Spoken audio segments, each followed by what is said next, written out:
Probando. En nombre del Instituto de la Memoria Histórica Cubana contra el Totalitarismo y Plantados hasta la Libertad, les damos la bienvenida a todos los presentes y a los que nos acompañan por Internet. Como es costumbre, nuestras conferencias pueden ser vistas en vivo y quedan grabadas para los que quieran verlas después. Wenceslao Cruz, aquí presente, se ocupa de hacer este trabajo tan importante. Esta es la historia de Cuba y nuestra principal misión es dejar claro y detallado cómo surgieron los acontecimientos en estos largos 64 años de tiranía castrista. Mi nombre es Carmen de Toro Gómez y va a ser un placer para mí hoy presentarles a verdaderos conocedores de este valiente acontecer. Me refiero a 64 aniversario de la protesta del comandante Huber Matus Benítez contra el castrismo. Después siguieron 20 años de una cruel prisión y una lucha hasta su último día de vida.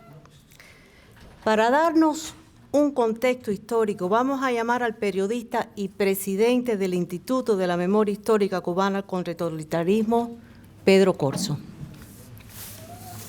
Muchas gracias, Carmen. Muy buenos días y como bien dijo Carmen, bienvenidos a todos. Yo les voy a dar una visión del año 59, que tal vez algunos no compartan, pero es el derecho que tenemos todos a pensar y a hablar sin hipocresía, como dijo José Martí. El año 1959, si lo miramos fríamente, despacio, sin correr, fue el año más difícil en toda la historia de la nación cubana. Porque confluyeron ese año una serie de factores que cambiaron al país de raíz.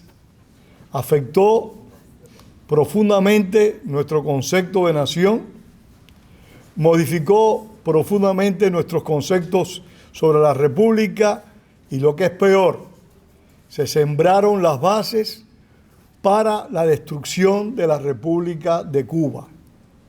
Lo que pasó en el 59, ese populismo que todos lamentablemente padecimos en el 59, fue un populismo criminal, abusivo, que la clase dirigente castrista manipuló a su conveniencia y sentó, repito, las bases para la destrucción de la República. Cuba no era una nación perfecta, todo lo contrario, tenía muchos problemas, pero era un país perfectible, como bien dice y escribió sobre la democracia Winston Churchill.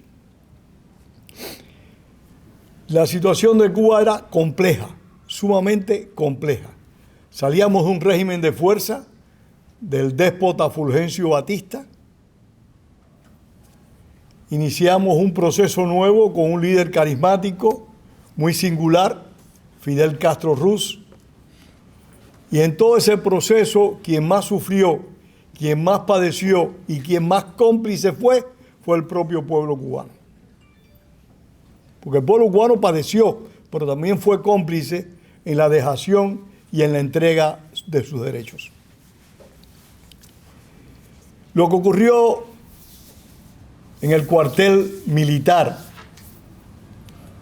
de Camagüey en octubre de 1959 fue un hecho inédito en la historia de Cuba.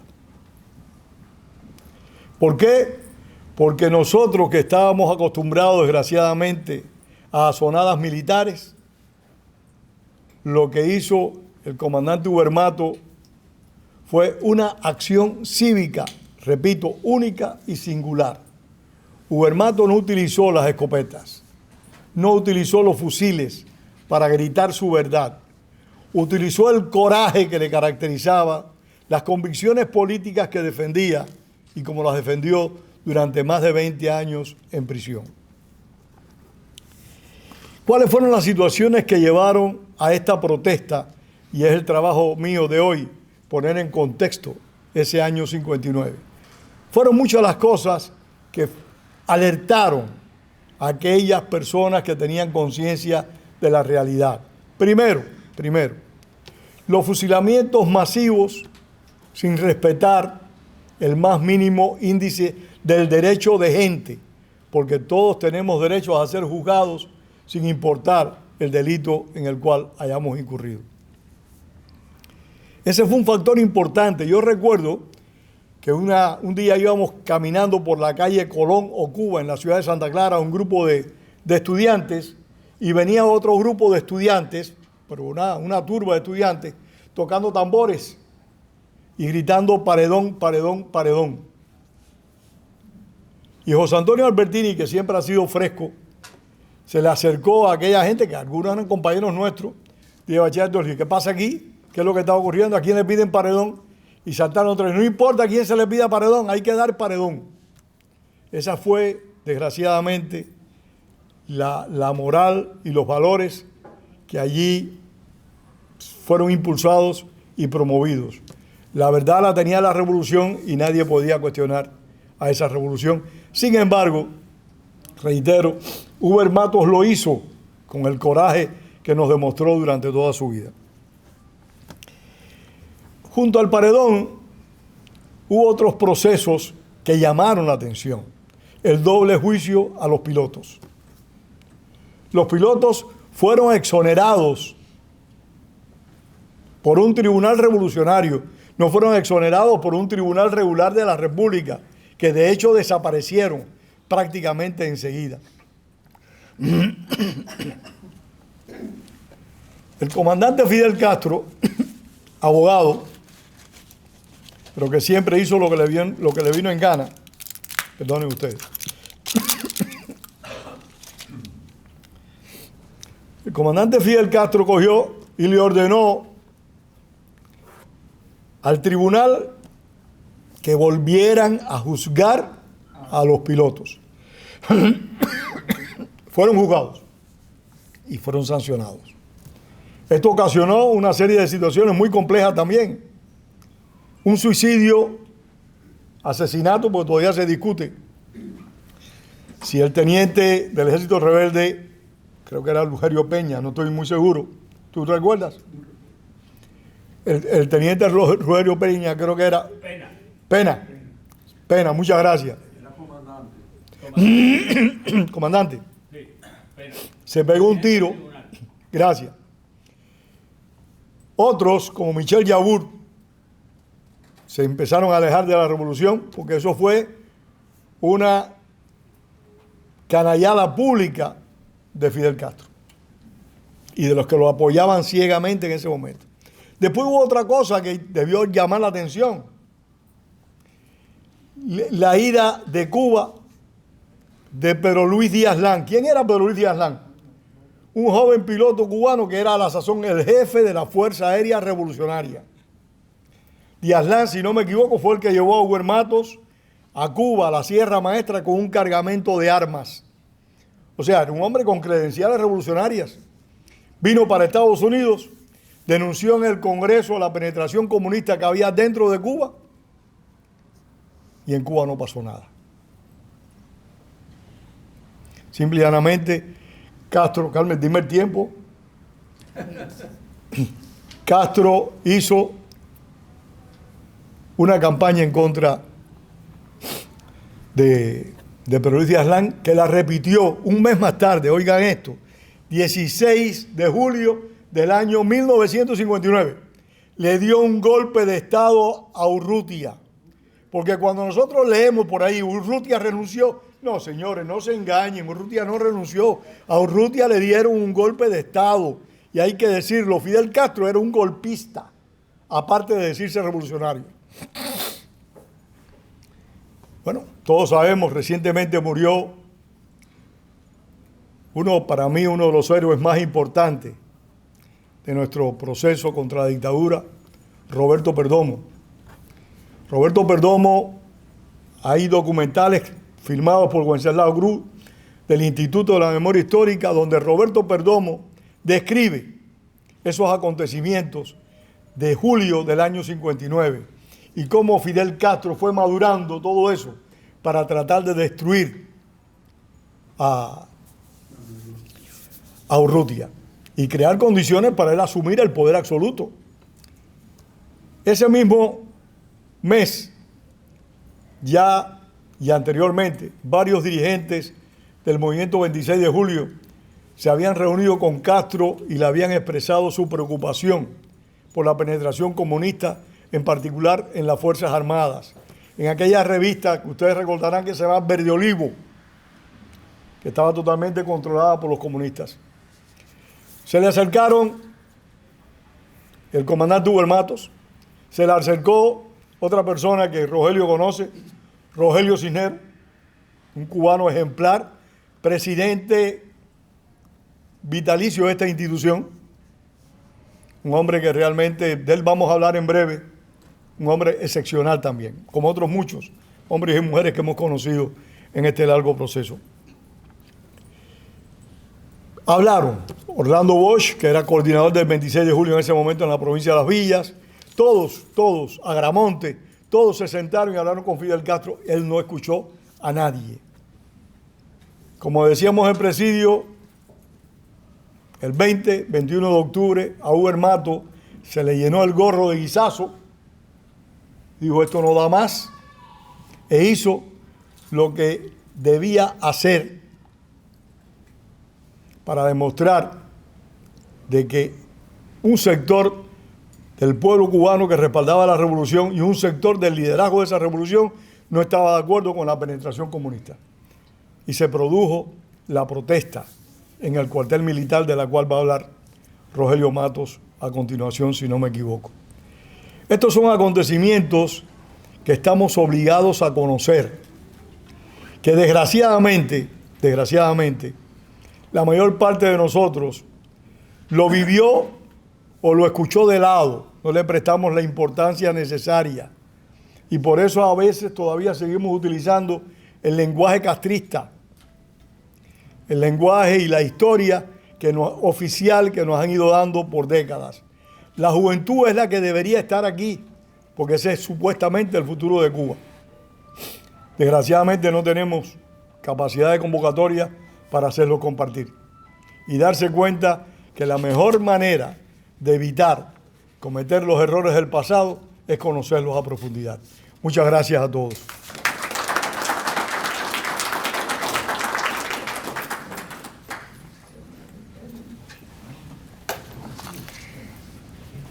Ahora, para contarnos los sucesos del 21 de octubre de 1959, tenemos una persona que a los 13 años de edad, cuando era un niñito, estudiante en el Colegio Cisneros de Camagüey, fue testigo presencial de los hechos que resultaron en la condena de su padre a 20 años de prisión. En 1960 logró salir de Cuba y reunirse con su familia en el estado de New Jersey. Se graduó de ingeniero eléctrico y ha dedicado la mayor parte de su vida a respaldar la obra patriótica de su padre. Fue responsable de crear y supervisar la parte técnica de La Voz del Cid. Actualmente secretario general de Cuba Independiente y Democrática. Es un placer poder tener hoy aquí al hijo de Hugo Matos, Rogelio Matos Arvaluse.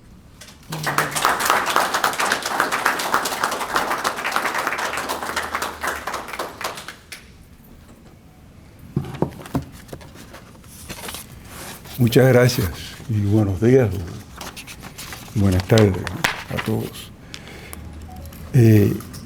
Las imágenes que me vienen del 21 de octubre son varias, pero la más viva era un día de semana, miércoles, día de ir a la escuela, día normal, de rutina. Y de momento lo que recuerdo es la radio. La radio que alguien había encendido en la casa, alta, muy alta, eso no era de costumbre. Y en la radio había una andanada de ataques, no se le puede llamar arenga, porque eso duró muchas horas, de insultos contra el traidor Hugo Matos y sus secuaces que se encontraban amotinados en el campamento de Agramonte, traicionando a la revolución, traicionando al pueblo,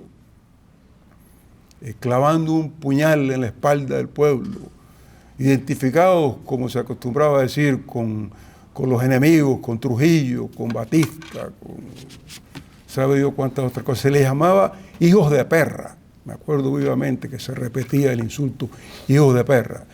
Y esta descarga, esta provocación, estaba a cargo del capitán Jorge Enrique Mendoza Reboredo. Roberto sabe a quién me refiero, conocido como La Bruja, y el capitán Orestes Varela, dos personajes que Fidel Castro había ubicado en Camagüey unos meses antes, anticipando la posible renuncia de mi padre, como la protesta cívica, como le ha llamado este evento, y preparando las condiciones para apabullar y para provocar un hecho de sangre allí. Las amenazas en la radio, que las recuerdo vivamente, eran de que iba a venir allí el pueblo revolucionario a arrastrar a aquellos traidores, a lincharlos. Allí iba a haber un linchamiento. Y yo me escapo de la casa en mi bicicleta. Iba a cumplir 13 años en cuestión de 2 semanas y me voy entre la tropa. Hay que entender, quiero, antes de hablar de la llegada de Camilo, que es otra de las imágenes vivas, quiero describir un poco el regimiento de Agramonte, el campamento, una ciudad militar grande. Había un club de oficiales aquí, había la comandancia por allá, había un teatro, un cine para los soldados, había un auditorio, había una capilla, había la residencia donde vivíamos nosotros, del jefe del distrito, estaban los edificios de las compañías, como 4 o 5 edificios, de cada uno albergaba más de 100 hombres, estaba terreno de pelota, las caballerizas. Sí, era un rectángulo grandísimo, con 2 calles, así que formaba una cruz, y a cada lado de esa cruz había una posta y una posta principal en esta parte más larga, y acá no. Había otros edificios que no he mencionado. Pero bueno, yo me pierdo entre la tropa y observo que los soldados están desarmados. Me entero después que mi padre había dado la orden de desarmar a todo el mundo, de que se quitaran los soldados de las postas, que entrara el que quisiera. Si iba a haber allí un linchamiento, pues que ocurriera, pero no se iba a caer en la trampa de violencia ni ningún hecho de sangre. Ordenó calma y desarmar a todo el mundo. Así todo, yo escuchaba las voces de los soldados.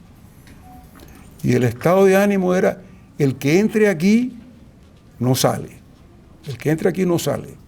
A pesar de que estaban desarmados, la gente se sentían agredidos. No estaban solamente insultando y acusando de traidor a su jefe, sino le estaban diciendo a ellos también cobardes, hijos de perra, traidores, y amenazándolos. Se quería una provocación. Algunos querían salir a callarle la boca a Mendoza donde estuviera, pero la orden era calma y no aceptar provocaciones. Yo me encontraba precisamente en la intersección de esas 2 calles. Hay un campo así de área verde grande con bancos, y ahí había un grupo de quizás 20, 30, 40 hombres comentando entre ellos, frustrados, llenos de impotencia, muchachos jóvenes que venían de haber combatido en la Sierra Maestra y que no era gente fácil, no era gente blanda.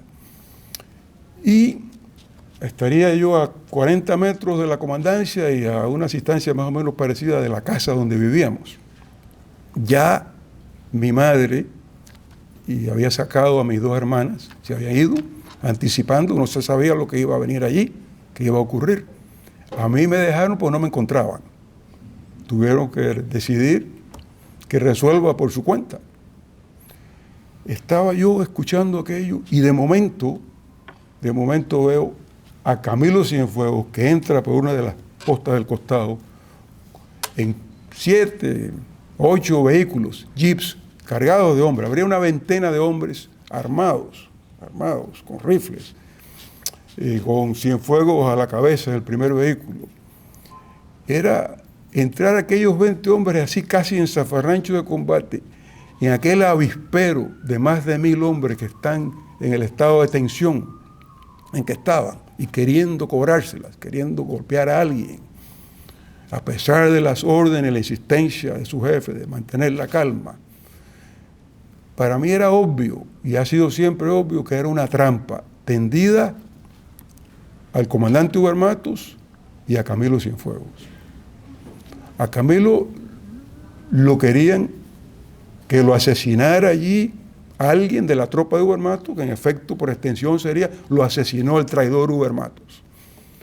Yo no sé si el deseo de eliminar a Camilo era cuestión no ideológica, sino de envidia de parte de Raúl Castro, de Fidel, por su popularidad, porque era muy popular con las mujeres, con Camilo, su apariencia. No quiero yo interpretar lo que no conozco, pero lo que sí no me queda la menor duda es que aquello era una trampa y bien hecha para eliminar, como dice la expresión vulgar, 2 pájaros de un tiro. Quedaba a quien le tenían envidia eliminado físicamente y a otro que también le tenían envidia, pero que le tenían miedo intelectual. El comandante Huber Matos quedaba como traidor y asesino. Y de verdad había habido entonces una conjura, lo que se decía en la radio, la conjura era tan grande que mataban y asesinaban a Camilo Cienfuegos. Bueno, yo en el momento de la entrada esa, y se lo contaba el otro día a Pedro y a Angelito de Fana, que no pudo venir, que está su hermano aquí, le contaba a Pedro que la entrada de Camilo, y que está, el momento que yo lo veo está a 10 o 12 pies de donde yo estoy parado, la reacción de los soldados es algo así que me recuerda a un cuadro de una pintura de Goya sobre el 2 de mayo en Madrid. La reacción de los soldados es esta, de con los ojos y las manos comérselos vivos, pero no se cruza ninguna línea, no hay un disparo, no hay violencia. La caravana de Camilo procede hacia la casa, yo salgo corriendo, dejo mi bicicleta y salgo corriendo y llego junto con él, junto con Cienfuegos, a la casa. Veo la entrada de él, entramos juntos. Mi padre estaba en el segundo piso solo esperando. Las escaleras son así, como son muchas escaleras a un segundo piso. Veo a Camilo subir y veo a mi padre que le da su arma, su pistola con su cinto y su M3. Y lo que veo es, Camilo, ¿qué pasa? ¿Qué pasa, Huber? Y mi padre no dice mucho. Estoy detenido, aquí estoy entregando las armas. Ya suben los dos y yo no presencio más nada de eso. Como digo, la familia ya había salido, que yo está lleno. En ese momento la carga emocional para mí es demasiado. Se me salen las lágrimas, empiezo a llorar. Y uno de los oficiales de Camilo se me acerca y me dice mi nombre, no Rogelio, me dice Roger. Roger, no me recuerdas, no me conoces. Yo soy de tu pueblo, de Manzanillo, y me da su apellido, Viltre, ¿no me reconoces? Yo, no. Entonces, al viejo no le va a pasar nada, no te preocupes, esto se va a resolver. Ya después de eso, a mí me sacan de ahí. Familia que ha venido de Oriente, en las horas vienen, me sacan y me llevan a Camagüey, a casa de un abogado donde estaba mi madre, preparándose para salir para La Habana, con una copia de la carta de renuncia, con una copia que no se me había olvidado mencionar, una grabación que mi padre hace. Los oficiales de él le piden, tiene que aclarar, no sabemos lo que va a pasar aquí, explique más, donde él lee la carta y explica y hace una apelación porque todavía había esperanza, hay que entender el contexto, todavía había esperanza de que Fidel Castro rectificara. Bueno, ahí termina esto. Yo quiero hablar ahora del encarcelamiento en el Morro y del juicio, pero antes quiero explicar que los eventos del 21 de octubre tienen, o sea, culminan el 21 de octubre, pero hay meses antes. Esa es su segunda renuncia. Él había presentado otra carta de renuncia en julio, precisamente pocos días después del golpe de Estado de Urrutia. Mi padre renuncia, Fidel lo llama el 26 de julio, lo hace que venga a La Habana y le vuelve a insistir en el mismo cuento. Este es Raúl, este es Raúl y el Che que están coqueteando con el comunismo, pero tú no tienes confianza en mí, yo tengo las manos sobre el timón, los comunistas no podrán llegar a ningún lado. En Rusia habrá una revolución comunista, pero esto es una revolución humanista. Yo te necesito, pero bueno, ya esta conversación y esta renuncia, como explicaba Pedro, es parte de una serie de conversaciones que mi padre ha tenido, no solo con Fidel Castro en varias ocasiones, sino con Manolo Ray, con el propio presidente Urrutia en junio, en Camagüey, con otros ministros, con Carlos Frank, el director de Revolución, con una serie de personas que estaban vinculados al régimen, que estaban muy preocupados, vinculados al proceso revolucionario, no al régimen, al gobierno, y que estaban muy preocupados. Quiero leer aquí una carta de él, unos párrafos, en el libro, donde describe él la reunión con Ray, con Frankie, con otros, y dice: para mí la única vía posible es separarnos en grupos del gobierno, como último recurso para salvar la revolución. Tenemos que denunciar la penetración comunista y crear conciencia popular de que hay un grupo de hombres de primera fila en la esfera oficial que ha hecho un llamado de alerta al país, renunciando a sus cargos. Aunque varios de los que me escuchan me dan la razón en cuanto a esta necesidad, advierto una peligrosa inercia, un temor que prolonga el actual estado de cosas. ¿Qué hacer? Presionar desde el gobierno ha sido hasta ahora inefectivo. Se me hace muy difícil pensar en una maniobra para derrocar a Fidel. Sería enfrentarnos al pueblo que está fanatizado con este hombre. Se interpretaría como un complot ambicioso. ¿Matarlo? A la vista de la gran mayoría de los cubanos, sería un crimen imperdonable. Lo único que lograríamos sería entregarle el poder a Raúl y al Che, quienes con esa acción radicalizarían el proceso hacia el comunismo, y el pueblo en su fanatismo los apoyaría sin saber las consecuencias. En ese estado mental, 2 o 3 días antes, debe haber sido el viernes, antes de la renuncia, mi padre una mañana me dice: usted no va a la escuela hoy, nos vamos para La Habana. Un viaje de un día a La Habana. Vamos en un avión de Cubana de Aviación, no vamos en un avión militar, vamos en un avión de Cubana de Aviación desde el aeropuerto. Me deja en la calle San Lázaro, en el Vedado, en casa de las primas, las tías, allí cerca de la universidad, y se va. Voy a una reunión. Y regresa, cuestión de horas, y de regreso a Camagüey. Yo era muy joven y él, como natural, no me confió a qué había ido a La Habana.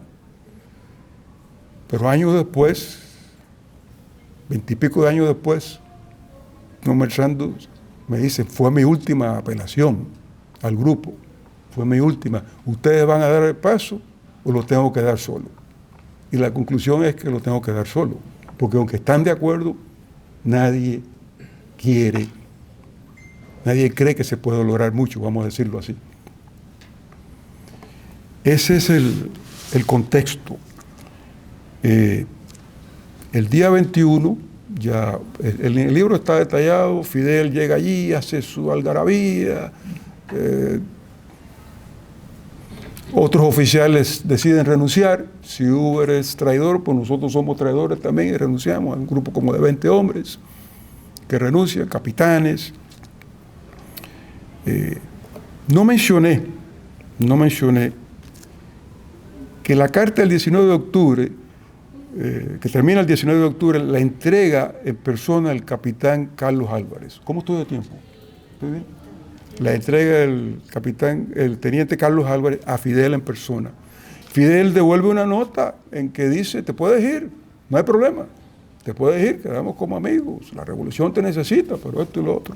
Eso es el día 20, la respuesta de Fidel, y en la madrugada del 21 ya conocen los datos, lo que he dicho. A mi padre lo trasladan junto con los oficiales a la fortaleza del Morro, al castillo del Morro. Lo meten en un calabozo terrible. Es una ventana, propiamente una ventana de aquella fortaleza colonial. Los que hayan estado en el Morro los ven, las construcciones de la época. Un espacio abierto así, que los muros se van cerrando y termina en una ventanita y casi no se puede parar uno. Lo tienen ahí metido. Y el 26 de octubre, cuando Fidel Castro pide paredón ante cientos de miles de cubanos en La Habana, a él le ponen un televisor, a mi padre ahí, para que vea a cientos de miles de cubanos gritando, para Hugo Mato, paredón, paredón, paredón. Forma de ablandarlo.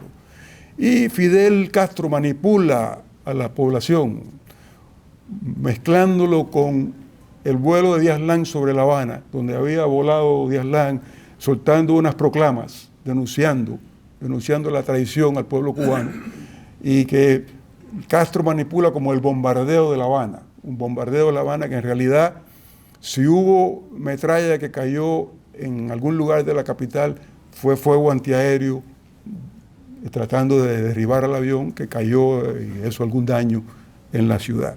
Pero manipulado así, con la traición y el bombardeo, y el traidor Huermato se gritó paredón, paredón, y mi padre tuvo que aguantar eso. Pocos días después, hay una anécdota que quiero relatar. Mi madre me lleva al muchacho de 13 años que la acompañe al Banco Nacional, a la oficina del Che Guevara, a una reunión con el Che Guevara, donde ella, a pedirle que cambien las condiciones infrahumanas en que tiene a su esposo preso. Recuerdo porque estamos sentados en aquella pequeña habitación, este individuo, el aire acondicionado, todo lo que da, Guevara con su abrigo puesto y con su cosa para el asma, inhalando. Y bueno, mi madre muy directamente le dice, yo no vengo a pedir disculpas ni a pedir clemencia, yo vengo a pedir, porque a Uber lo tienen en estas condiciones, describe las condiciones, describe lo del televisor, y pide que use su influencia para que lo reúnan al resto de los compañeros que están allí mismo en el Morro.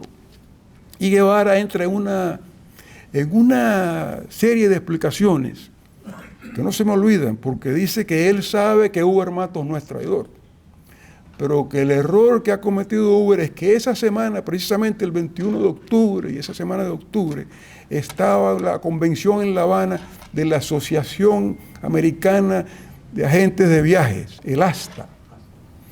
Y yo recuerdo haber visto los kioscos del ASTA en el Vedado. Y el propio 21 de octubre el embajador de Estados Unidos estaba abriendo el acto de apertura del ASTA, y el 24 de octubre Fidel Castro era el orador que cerraba la convención. Y que la carta de Uber, la renuncia de Uber, precisamente en ese momento, era una provocación, provocando y alegando que había una conspiración comunista, era provocar una intervención americana, provocar la invasión de los Estados Unidos. En eso consistía el acto de traición. Pero bueno, mi madre firmemente le dice, yo no vengo aquí a discutir las razones de mi esposo. Lo que vengo es a pedir que no se le tengan esas condiciones. Y Guevara se compromete, mañana mismo yo voy a presentarme en el Morro y eso va a cambiar. Cosa que no hizo. No hizo porque este era un falso. Me puso la mano aquí en el hombro. Le dijo a mi madre, señora, la llevamos al hotel. Y mi madre, no, vinimos en guagua y nos vamos en guagua. No, la llevamos al hotel. Yo no entendía por qué el carro estaba ahí. Y después entendí, mi madre no iba, aquella muchacha de 30 y pico de años, atractiva, una mujer muy bonita, no iba a permitir con su esposo preso, con Uber preso, ella montada en un carro con el Che Guevara. Era una manipulación, otra cosa sucia de esta gente. Bueno. Después de esto ya viene el juicio, que es del 11 al 15 del 11 al 15 de diciembre.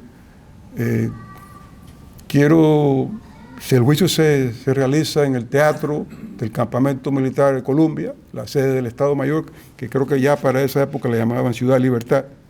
Y aquí quiero leer un poquito más antes de concluir del libro. Y también el estado mental de mi padre.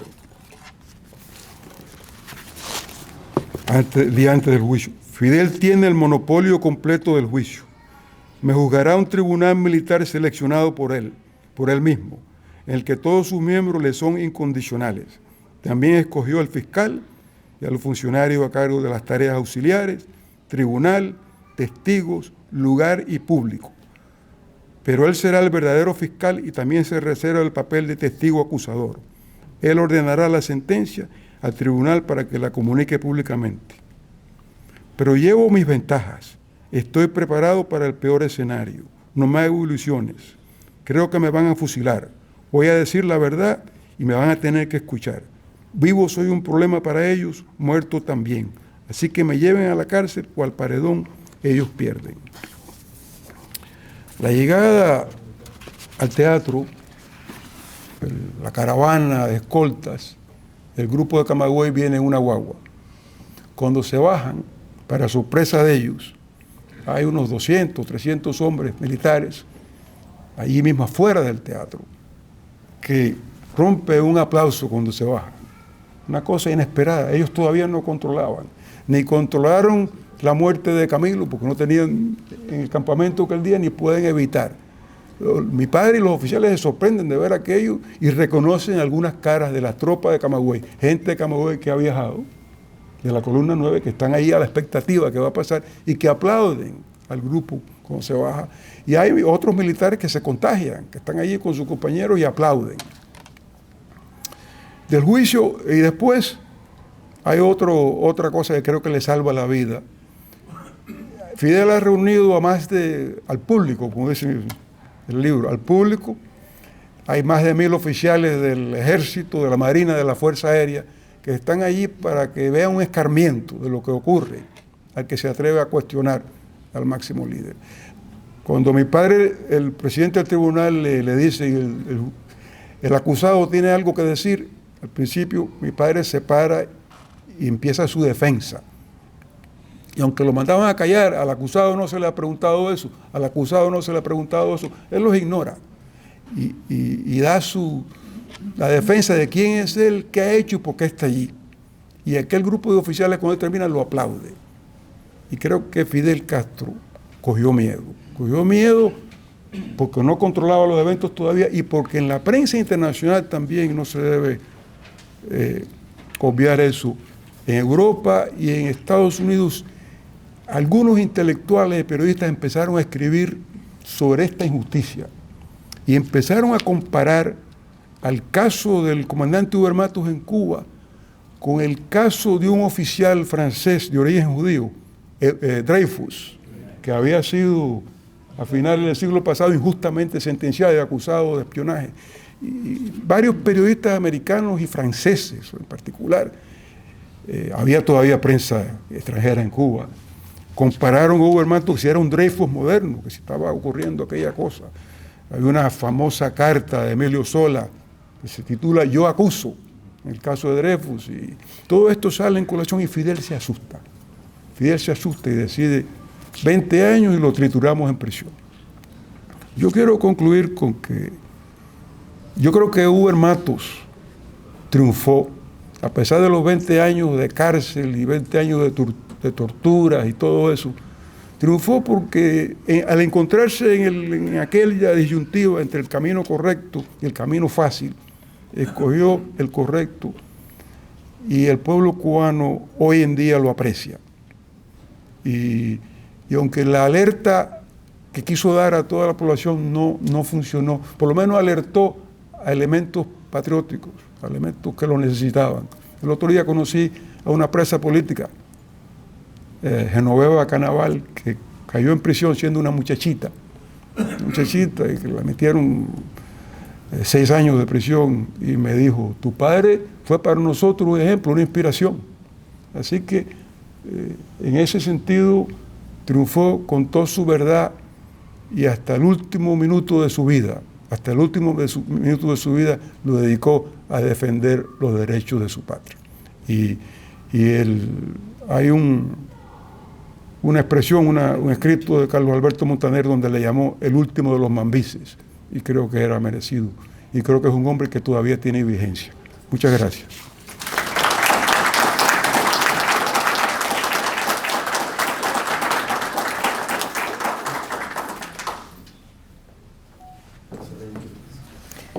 Rogelio, muchas gracias. Eso de verdad que fue una película, lo que nos has pintado. Muy, muy, muy bien dicho todo. Muchas gracias. Antes de continuar, quiero decirles a todos que tenemos nuestra fiesta anual del instituto. El fin de semana de Thanksgiving va a ser este año, que es el día 26, un domingo por la tarde. Es una ocasión muy linda para reunirnos todos y conversar y podernos ver las caras, los que quedan, y hablar de los que no están ya. Les invito a que nos acompañen. Yo tengo los tickets aquí. Si quieren, al final me pueden ver. Todavía quedan entradas. Ya está bastante llenito, pero quedan todavía. Ahora nuestro próximo ponente nos va a explicar la visión patriótica de Hubert Matus. Es el autor, politólogo y director de Patria de Martí y de The Cuban American Voice. Bienvenido, Julio Schilling.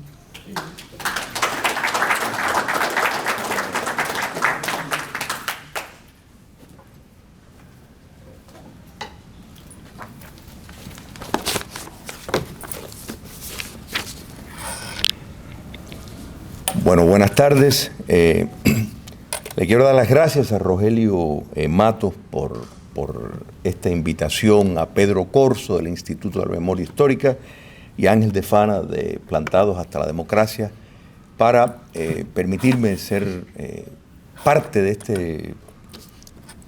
reunión histórica y de tanta importancia.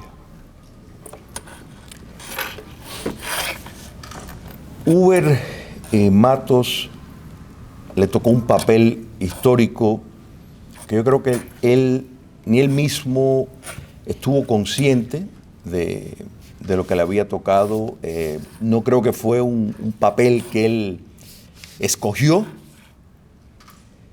y podemos decir que hay un antes y un después en cuanto al impacto que eso tuvo en la política cubana y su percepción en el exterior. La revolución cubana, como se le llama, fue traicionada. O sea, uno cuando hace un análisis de una figura, de un hecho, siempre hay que entender el contexto, porque si no se pierde lo más trascendental, porque las cosas ocurren y a veces ocurren repetidas veces y uno dice, lo mismo, no. Entonces esto es importante entender. El caso cubano fue uno de los pocos donde triunfa un régimen marxista-leninista que había negado consistentemente que era marxista-leninista. Esto es muy importante entender. Eso no lo hizo Mao Zedong, eso no lo hizo Ho Chi Minh, eso no lo hizo prácticamente ningún comunista que estaba llevando a cabo una guerra para tomar el poder político. Sin embargo, no lo hizo Salvador Allende, que lo estaba haciendo por las urnas. Sin embargo, sí lo hizo Fidel Castro. A pesar de las conexiones que ya habían, donde no era un secreto, ni mucho menos que del día a la noche decidió ir por el comunismo porque los Estados Unidos le estaba haciendo la vida difícil. O sea, hubo un golpe de Estado ideológico. Y dentro de ese elemento que luchó para remover el régimen autoritario de Fulgencio Batista, había una corriente poderosa democrática.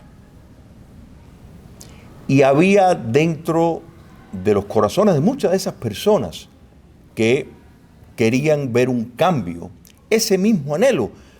Es que de eso hablaban, de volver a la Constitución de 1940. Es más, de cumplir de poner en práctica las promesas que no se habían cumplido, de llevar a Cuba a un lugar mejor aún de donde estaba.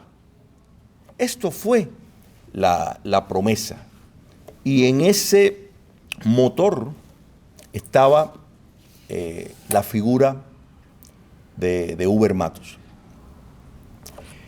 Pero la realidad es que Huber Matos no fue solo un intelectual, un idealista que se lanzó a la lucha por su patria, que, dicho sea de paso, tuvo un papel importantísimo en un momento en que los rebeldes alzados necesitaban armamentos, fue crucial.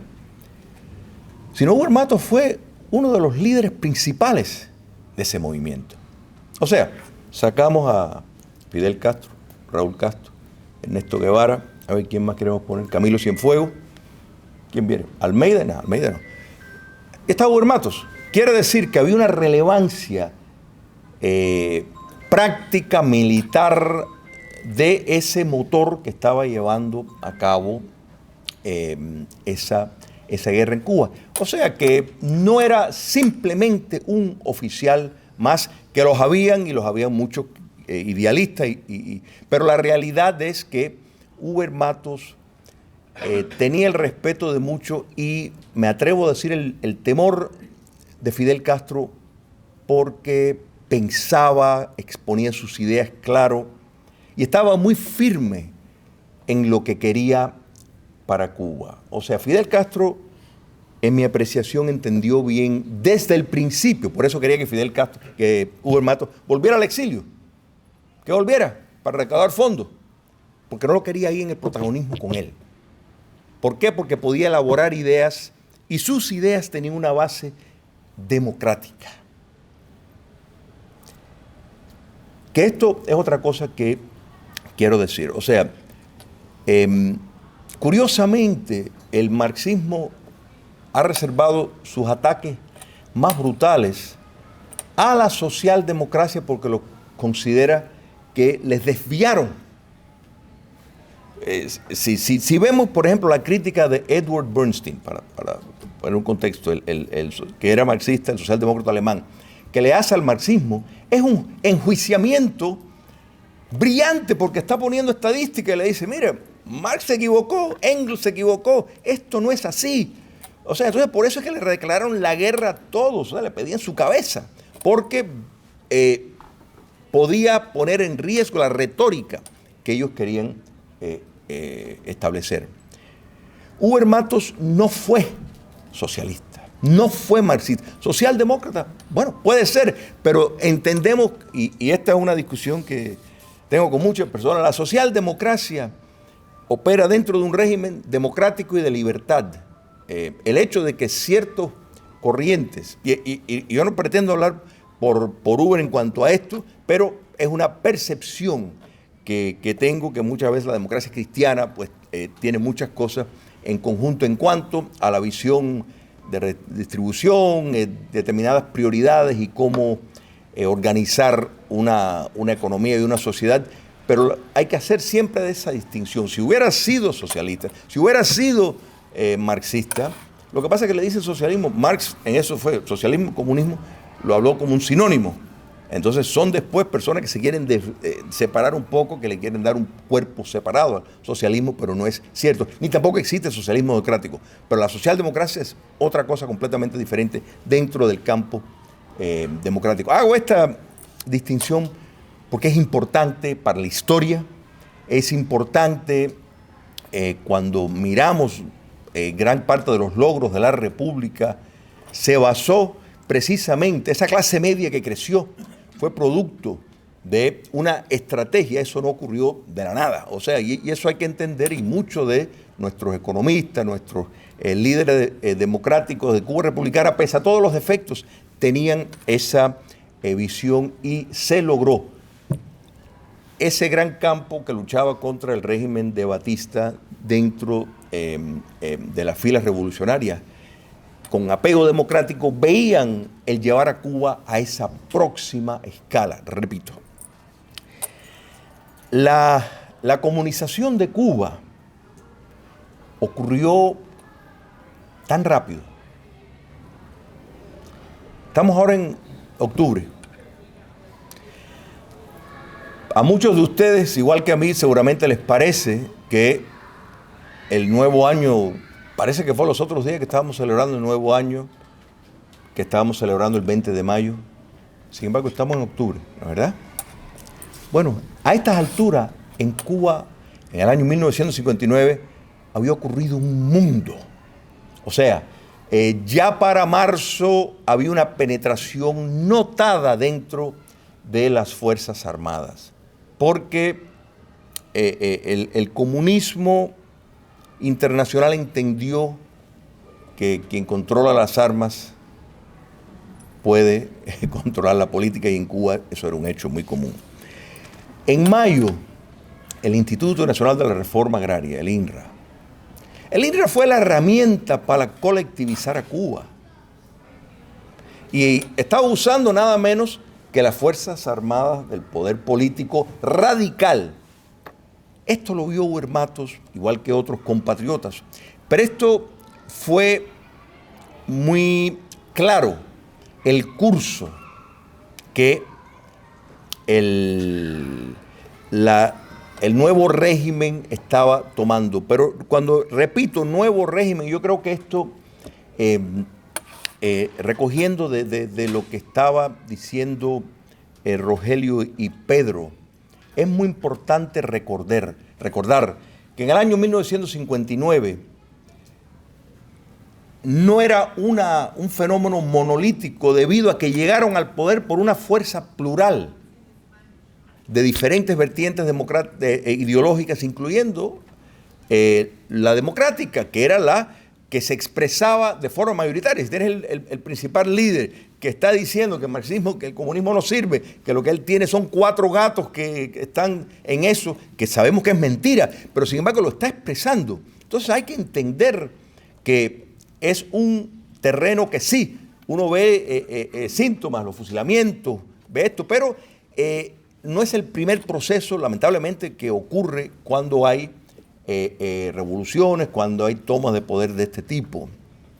Entonces había, y puede ser perfectamente lógico, pensar que Fidel Castro podía ser puesto a un lado y que se podría retomar el curso por el cual habían luchado personas como Huber Matos. Lo de Urrutia, y me alegro que, dicho sea de paso, el libro Cómo llegó la noche, se lo recomiendo a todos. Yo creo que es un libro, un testimonio histórico que lo deben de tener para leer en ese periodo que está captado tan claramente. Se lo recomiendo a que lo tengan. De la renuncia de Julio, que ocurre después de lo de Urrutia, que fue un show, o sea, bueno, ustedes lo recuerdan, un gran show que demuestra cómo el utilizar los medios, el utilizar una serie de actos histriónicos para llevar un drama, ¿no es verdad? Y Urrutia, en efecto, fue efectivamente sacado del poder. Todo esto fue captado, y la primer renuncia de Huber Matos y la insistencia de Fidel Castro, que es un tirano sanguinario, pero no se le puede quitar el hecho de que era un mentiroso muy hábil y con capacidades para convencer personas. Eso es un hecho. O sea, lo mismo se puede decir de Hitler. Podrán decir lo que quieran, pero o sea, que tenía la capacidad de convencer. Entonces, eso es así. Pero lo que logró, y ya para ya cuando se llega a octubre, ya hay una serie de acontecimientos, pero sobre todo el papel que el INRA estaba utilizando, donde visibilizaba la utilización de las Fuerzas Armadas para en efecto expropiar y promover el comunismo, para poder avanzar en el control del poder. La postura de Huber Matos en presentar una renuncia, de hacerlo público, era precisamente porque, no nos equivoquemos, el derrocamiento del régimen de Batista tuvo mucho que ver con la guerra psicológica que se llevó a cabo, las visitas de Robert Matthews, el presentar una imagen. Y yo creo que Huber Matos pues quiso, precisamente entendiendo el papel importante que él tenía, presentar una renuncia oficial y señalando por qué lo estaba haciendo. No, bueno, quiero descansar e irme con la familia. No. Destacando lo que estaba haciendo era con la idea de precisamente, por un lado, tratar de evitar una guerra civil y por segundo lado, poder unir una corriente que podría desalojar de lo que consideraban, y no solo él, otras personas también, que todavía se podía salvar lo que era la idea de llevar a Cuba no a una dictadura totalitaria marxista-leninista, sino llevarla a lo mejor que pudo ser desprendida de la Constitución de 1940, una república realmente rica con todos y para todos.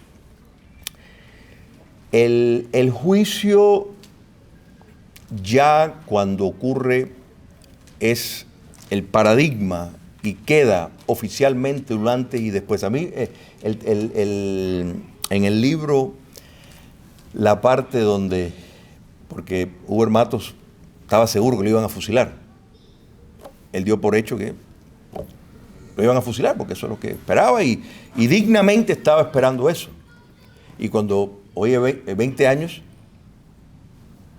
se quedó como un poco perplejo, porque él no esperaba que le iban a condenar 20 años, él estaba esperando el fusilamiento, era lo que el dictador estaba pidiendo. Yo creo que el relato ese, Rogelio, es muy cierto. Yo creo que Castro adquirió un cierto temor, una preocupación y dijo, no, vamos a tomar este paso porque esto se puede causar un gran revuelo. Ese antes y después del acto de Huber Matos, que en efecto fue una protesta cívica viniendo de uno de los principales comandantes del movimiento militar, representó para todos los que veían la posibilidad de que aquello podía turnar, particularmente fuera de Cuba, ya se vio como un caso perdido. Cuba ya está en el bando comunista. Para concluir, lo que conocemos de Sócrates lo conocemos por Platón. Es más, a veces la distinción no se puede hacer si estamos hablando de Platón o Sócrates, pero lo que conocemos de Sócrates viene por medio de él. En uno de sus libros, Los últimos días de Sócrates, ese gran filósofo que era quien, pues, Platón idealizaba que debería de dirigir un país, está el juicio injusto, y Sócrates ahí pues enfrentando a ese cuerpo dictatorial, y bueno, la sentencia es muerte. Pero los esbirros, más bien lo que querían era salirse de Sócrates. Y en aquel momento la tecnología no era como ahora, o sea, si te mandaban, si te ibas para otro lugar, probablemente nunca ibas a regresar. Y a Sócrates los visitan para decirle, vamos, te puedes escapar y puedes evitar esto. Y Sócrates les dijo, no, yo no puedo. Yo tengo que cumplir con el papel que me ha tocado. Y él se tomó el veneno y murió. Tuvo la oportunidad de escapar, pero no lo hizo. Escogió ese camino porque dijo, este es el camino moral, este es el camino que va a dejar un precedente y así lo voy a hacer. Huber Matos lo honramos hoy y recordamos esa acción heroica y ese papel. Yo creo que tiene que ser para todos una inspiración de vida y un motor para esa nueva Cuba. Muchas gracias.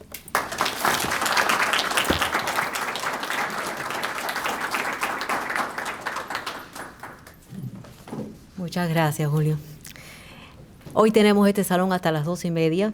Nos falta un ponente y ha mandado un representante muy cercano. El que le tocaba venir hoy es Angelito de Fana, pero está enfermo, no ha podido venir. Sin embargo, viene otra persona que también ha sido muy activo, muy comprometido, que sufrió un cambio de vida muy grande en Cuba por lo que hizo su hermano y lo que hizo él también. Y aquí tenemos a su hermano Manuel de Fana, que nos va a presentar el trabajo que él nos hizo.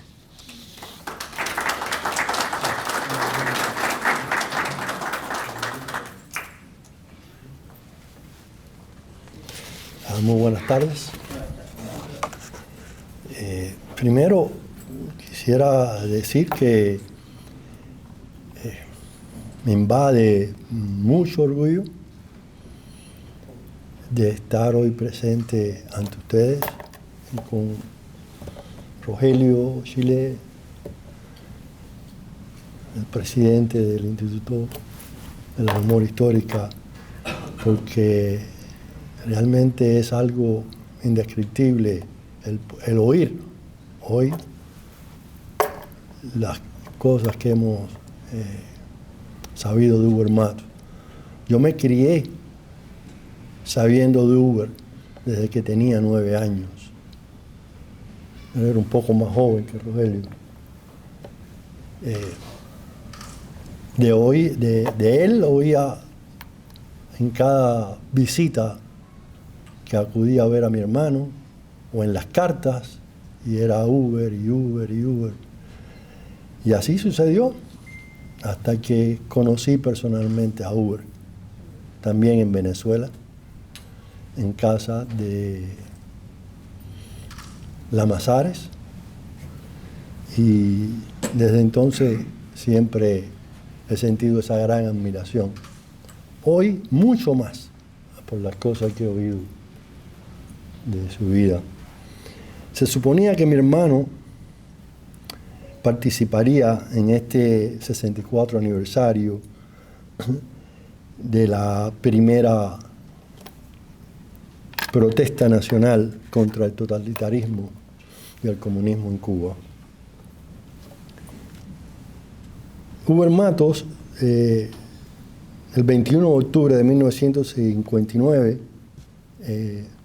fue llevado, arrestado, y a mi hermano le ilusionaba poder estar aquí presente por la amistad que le unió, por haber tenido el privilegio de compartir con él proyectos de trabajo en favor de la libertad de nuestro país, en contra de la tiranía comunista, y porque con toda seguridad vendría a compartir en este salón con compañeros que, como él, militaron en el CID durante mucho tiempo. El pasado jueves, después de un par de días de padecer lo que se suponía podía ser una simple gripe, le detectaron que había infectado con el COVID-19. Por ello me ha pedido lea este documento por él preparado sobre Huber Matos y la relación de trabajo que hubo entre ellos. Y es aquí donde comienza su escrito.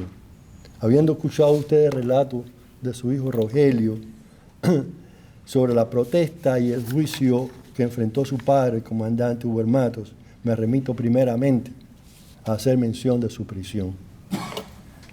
Entre el 11 y el 15 de diciembre transcurrió el Consejo de Guerra, que impuso una condena de 20 años de cárcel al comandante Huber Matos.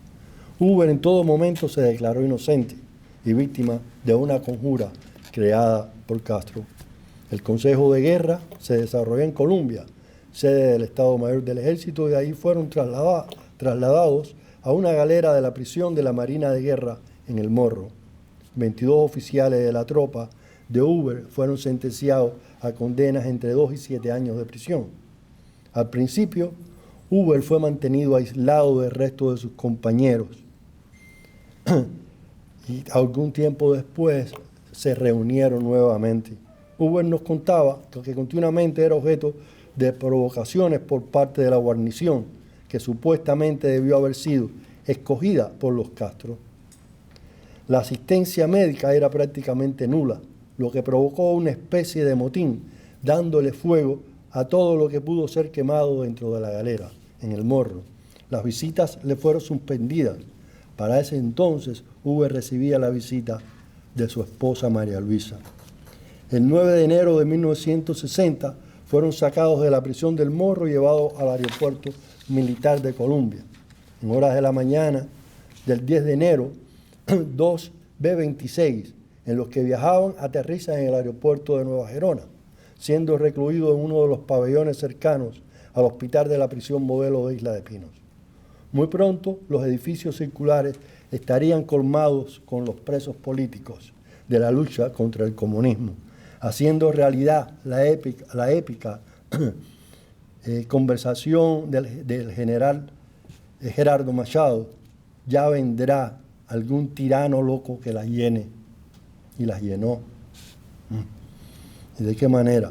El capitán Cartaya, director de la prisión a la llegada de Uber, fue sustituido por el también capitán Padilla, quien, por mediación en una conversación sostenida con María Luisa, esposa de Uber, le propone a este la fuga por medio de una avioneta que los llevaría a Estados Unidos. Uber no lo acepta. Y ahora me recordaba lo que decía Chile de ese gran filósofo. No lo aceptó. Y no lo aceptó porque no quería dejar abandonado a 3 de sus oficiales que estaban presos por haberse solidarizado con él. Otro plan para sacar al grupo en una nave marítima no lo convence. Pero Padilla logra sacar entonces de la prisión al oficial rebelde Jorge Sotús, teniendo ambos que asilarse en la Embajada de Brasil. Cosa rara, Padilla nunca obtuvo el salvoconducto para salir de Cuba y muere misteriosamente en dicha embajada. En octubre de 1960 le prohíben durante un año a su esposa María Luisa la visita por haber intentado ingresar en un dulce una pastoral del arzobispo Pérez Cerantes. Al transcurso de los años, Uber queda solamente acompañado por el capitán Cruz, ya que el resto del grupo, algunos habían logrado fugarse y otros habían cumplido su condena. En los primeros años, María Luisa y su hija Carmela viajan a España. Ya sus hijos Uber y Rogelio habían salido a Costa Rica y Lucy, la otra hija, ya se encontraba viviendo en Texas. Solamente quedaba, algunas primos, pero a la visita fundamentalmente era llevar su padre, Rogelio, abuelo del Rogelio aquí presente. El 21 de junio de 1965, Uber y su compañero Cruz dejan de vestir la ropa de civil. 6 años vistiendo ropa de civil en aquel ambiente. Y le dan el uniforme amarillo con la P en las espaldas y en las piernas del pantalón.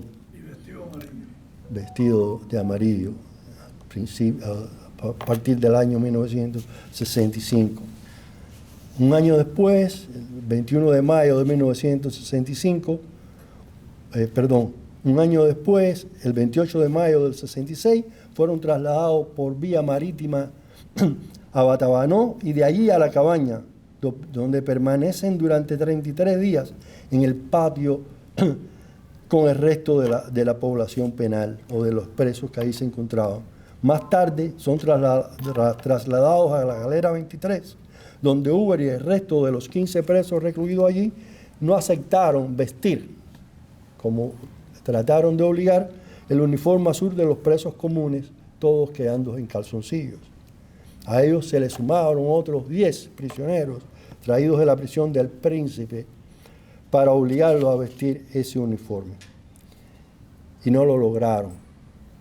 El 1 de marzo de 1968 comienza Uber una larga y penosa huelga de hambre, secundada por el sindicalista Lauro Blanco, líder del grupo del Partido Auténtico, y el exoficial rebelde Onirio Nerín Sánchez. El 28 de agosto de 1968 fueron trasladados a la enfermería de La Cabaña.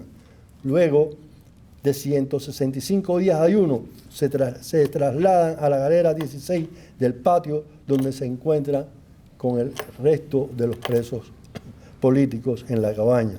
Una noche, Uber descubre al recluso Rafael Socorro, conocido como el Bitongo, quien se había suicidado por ahorcamiento en el baño.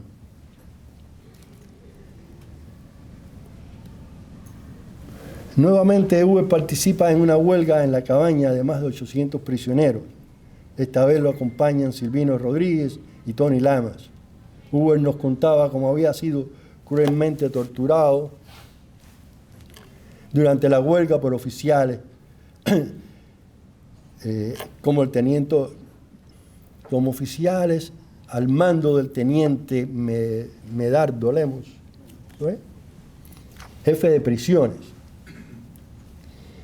Un nuevo traslado, esta vez para la galera 34, y el 9 de marzo de 1970 es conducido a la prisión de Guanajay, donde comienza a organizar lo que se conoció en ese entonces como el Frente Nacional Revolucionario, que luego se convertiría en el movimiento de Cuba independiente y democrática.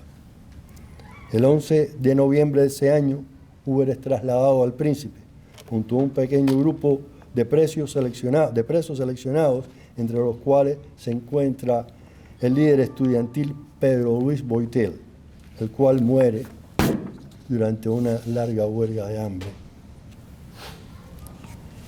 El 10 de enero de 1977, Uber es nuevamente trasladado al recién estrenado Combinado del Este, compartiendo la celda 1402 con valiosos compañeros que ocupaban la celda de esa prisión. Desde esa celda, Uber compartió la acción de la quema de la bandera rusa en el comedor de la prisión y la redacción del documento en contra del diálogo contra la tiranía, firmado por 138 presos políticos del Combinado del Este. Junto a él, tuve la dicha y el honor de compartir etapas en las prisiones de La Cabaña, Guanajay y el Combinado. En estas, nuestras relaciones fueron siempre excelentes y doy testimonio de que en todo momento su actitud como preso político fue de rechazo a todo intento de la tiranía por doblegarnos. Uber fue siempre 100%, un plantado. Término con el transcurso de los años denotó la actitud de rebeldía compartida por un gran número de presos políticos cubanos. En La Cabaña mostró simpatía con el grupo el cual redactábamos la revista Fragua, y ya en Guanajay me invitó a integrar el Frente Nacional Revolucionario, lo cual no pude aceptar por estar dirigiendo yo en ese entonces la comunidad católica de la prisión, que aconsejaba mantener una posición independiente que compartiera todas las posiciones políticas, uniéndonos en la iglesia. No pude despedirme de Uber cuando fue liberado y sacado de la prisión el 21 de octubre de 1979, al cumplir sus 20 años de condena. Poco antes había sido trasladado a la prisión de Boniato. Supe directamente su testimonio de cómo fue violentamente torturado al negarse al salir de Cuba sin poder despedirse de su padre y otros familiares. Del Combinado fue trasladado a su celda de la Seguridad del Estado en La Habana y de allí al aeropuerto para ser embarcado hacia Costa Rica. En el exilio, desde Miami, a donde se dirigió para residir con su esposa e hijos, Uber desarrolló exitosamente 2 proyectos que consideró importantes para continuar su lucha contra la tiranía comunista de los Castro. Primero, el crecimiento y consolidación del movimiento Cuba Independiente y Democrática. En pocos años, el CID contaba con miles de militantes, con delegaciones en las principales ciudades de Estados Unidos, Puerto Rico, Venezuela, República Dominicana, España y otros países de Europa y América Latina.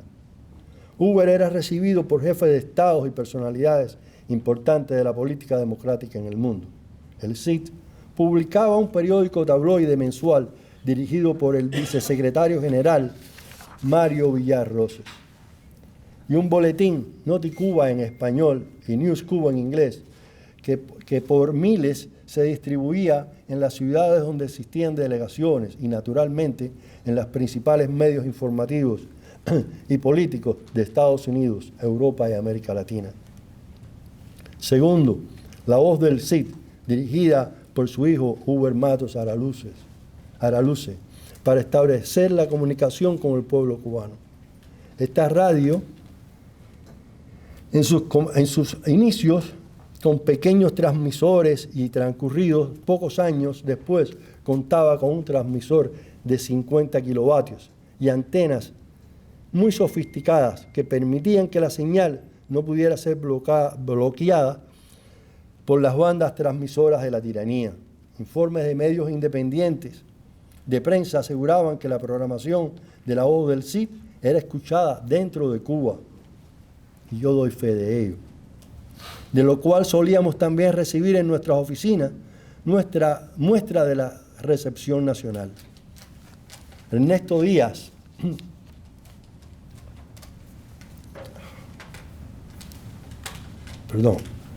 y yo escuchamos por primera vez a Hoover Matos en La Voz del CID, a través de un pequeño radio que Ernesto siempre cuidaba, encargado de mantener oculto de las autoridades en la prisión de la cárcel de Boniato. Recién llegado a Caracas, luego de mi excarcelación en 1983, Hoover y yo nos reencontramos en casa de Germán Lamazares, delegado del CID en Venezuela, quien había sido propietario de las empresas de calzado donde trabajé en Cuba. Recuerde que este es mi hermano el que está hablando, no soy yo. Sí. Para ese entonces yo tenía 10 años, todavía no trabajaba. Y donde fui hecho prisionero, mi hermano fue hecho prisionero en una de las peleterías. Le dijeron, acompáñeme por 5 minutos. Hoover me pidió participar en La Voz del CID y acepté.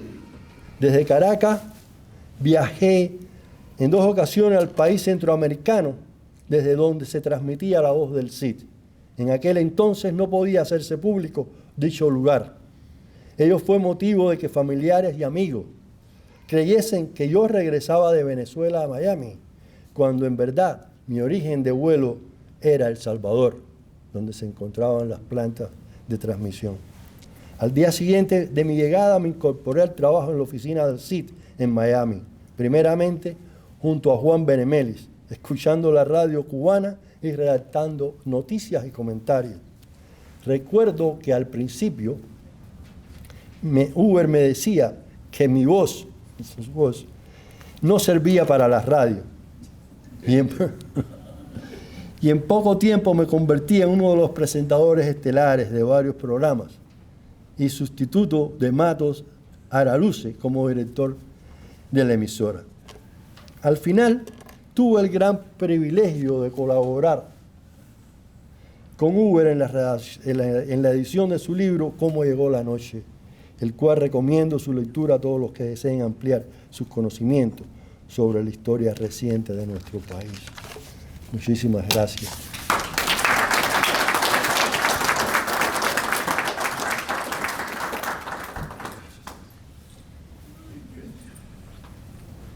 Gracias, Manuel, y muchas gracias a todos. Ya vamos a entregar el salón, acabamos en tiempo perfecto hoy y solo me queda recordarle, por favor, que la cena del instituto, el fin de semana de Thanksgiving. Señora, quiero hacer una pregunta rapidita, estamos sin tiempo. Quería hacer algunas observaciones de todo esto. Mi amor, nos queda un minutico, Yo rapidito, soy dale. hawaiana. Ok. Tenía 14 años cuando se inició la revolución que nosotros llamamos la revolución en Cuba. Frente a mi casa desfilaban diariamente milicianos cantando: ¿quién es Trujillo? Trujillo es un pillo. ¿Qué quiere Fidel? Batirse con él. ¿Qué quiere Guevara? Partirle la cara. 1, 2, 3, 4. la reforma agraria va. Después de eso empezaron todos los horrores en Camagüey. Camagüey se tiñó de sangre. Yo quiero que ustedes consideren esto porque lo que les estoy diciendo a ustedes en estos momentos se lo dije a Uber Matos en persona.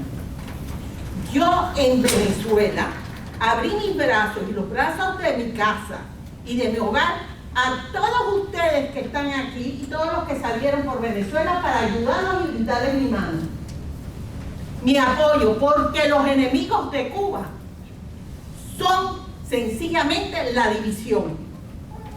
Eso es lo que tenemos nosotros en Cuba, la división. Tenemos que unirnos, pero yo no quiero paños calientes aquí ni tibios, las cosas como son.